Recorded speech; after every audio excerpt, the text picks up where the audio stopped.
Hi, my name's Sarah Mohammed. Lovely to meet you. Please Hi. take a seat. Thank you. So, before we start, would you like a glass of water, some tea, coffee, anything? Glass of water would be great. Thank Yeah, you. no problem. Thank you. So, how's your morning been? A bit rushed, yeah. A bit of traffic getting here, but it's alright. Oh yeah, where'd you travel from? I just travelled from North Ryde, just 15 minutes away. Oh yeah, I know exactly what you're talking about. I used to go to the uni over there, Macquarie. Oh, nice, yeah. Did you catch the metro? Yes, I did. Very convenient, but very busy in the morning. Oh, I wish I had the metro back in my day. Yeah. You know, that's just how it goes. So I appreciate the time that you've taken out of your day to be here. Before we get started, would you mind if I take a few notes? Yeah, no, sure. Go Okay, ahead, cool. yeah. Perfect, thank you. I've also left you a pen and paper in case you want to note anything down. Any questions that you have to ask me, feel free. So I know that seeing a lawyer can be really daunting, no matter the circumstances. Is this the first time? Yeah, no, I've never actually needed to see one, but... Yeah, cool. So it's perfectly normal to feel nervous, but I can assure you I don't bite. I'm here to help you. Anything you need, anything to make you feel more comfortable, I would be happy to oblige. So I just wanted to explain to you, since you've never been to a lawyer, my role.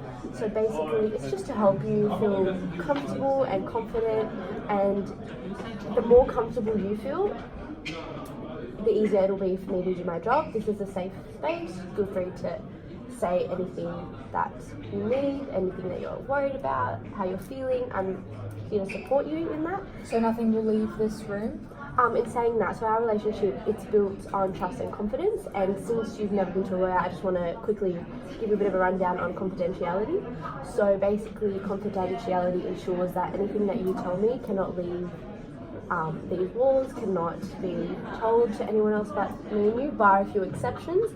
However, if any information that you told me is going to be told to anyone else, you'll be fully informed before that happens. Do you understand what I'm talking about? So, what brings you here today? Tell me a little bit about yourself.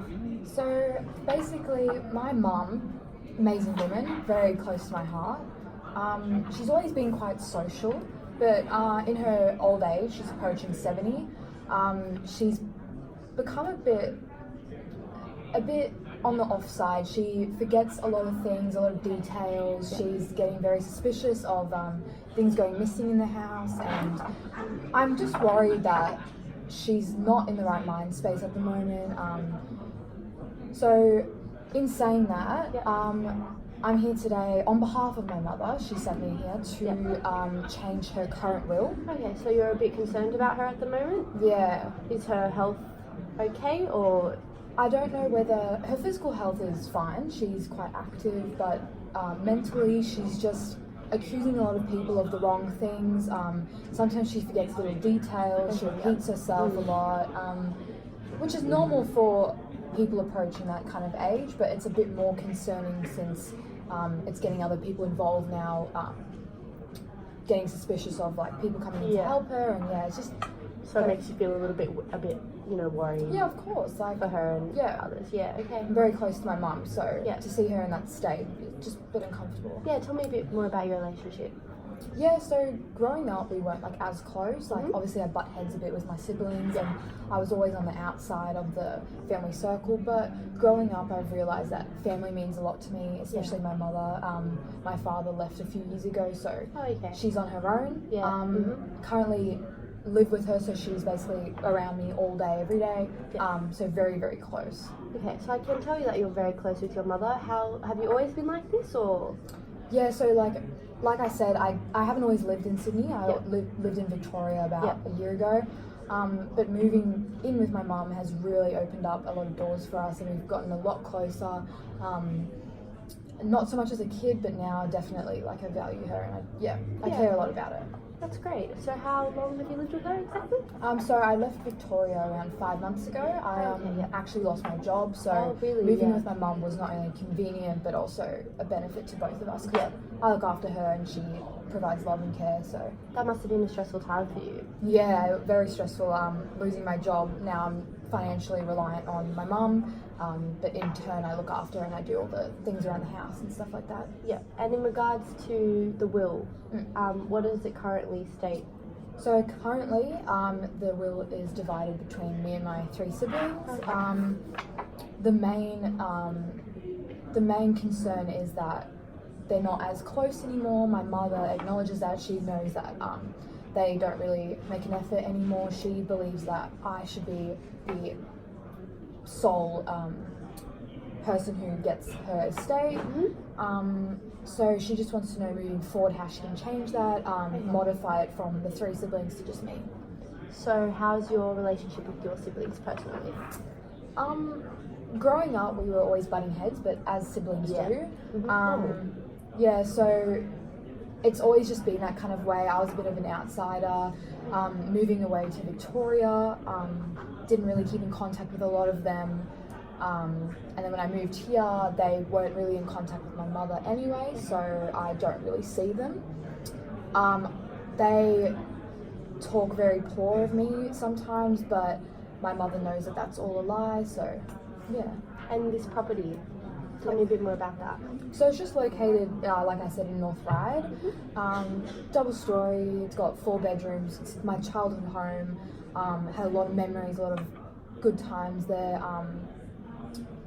But yeah, so moving back in really brought up some memories, and my mum believes that, when she eventually decides to go, she wants me to inherit it. Yeah, being in that environment really brought back your childhood. Yeah. I can tell that it means a lot to you. So, is that your only concern? Yeah, so just because I feel like the other siblings aren't taking any initiative, they don't really make an effort to see my mother. The last time they saw her was probably 5 years ago. Oh wow. I wouldn't say it was a falling out, just more of a drift. They don't really support us, or the decision for my mum to change the will into just being purely me. I don't know whether it's jealousy because I'm becoming closer with my mum, or whether it's just like malicious intent. No, I'm not too sure, but yeah. I can tell you're hurt by your siblings' actions.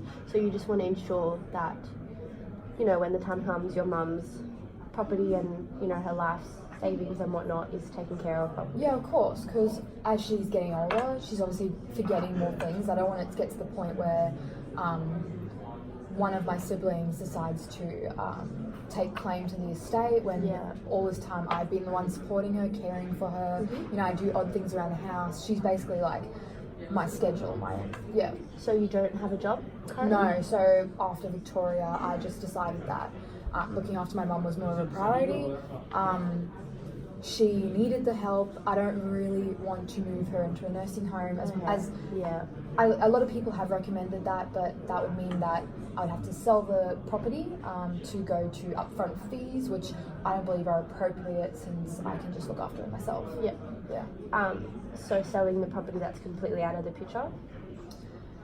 I would say so, purely for the fact that it's my childhood home at the moment. I'm quite happy looking after my mother. I show her a lot of support, a lot of care from day-to-day basis. We manage. It's just that if she does decide to go, she doesn't want in particular the will to be not updated. Are your siblings aware that you and your mother would like to change the will? Well, like I said, she hasn't really seen them in about 5 years, but I've had limited contact here and there. They think that I am manipulative and that I just want, obviously, I'm in it for the money, which I know that it sounds like that since I lost my job, but I really have found my family to be important, and looking after my mum as she did for me, even when I was a bit of an outcast, is really important. So I think that they will eventually see that this is the right decision, and it's my mother's decision, which is the most important thing. Considering family to be really important to you, like you've told me, would you want to get in contact with your siblings in regards to your mother's health? Like I said, never really had a close relationship with my siblings. They don't want to see me and my mum. They haven't made an effort. 2 of them don't live in state, so it's harder. I obviously would keep them up to date with my mum's health. I've let them know that she's forgetting things, getting very suspicious, but obviously they don't really believe me to some extent. I'd be willing to open up contact with them, but I don't think they're interested. Okay. Is there anything else you'd like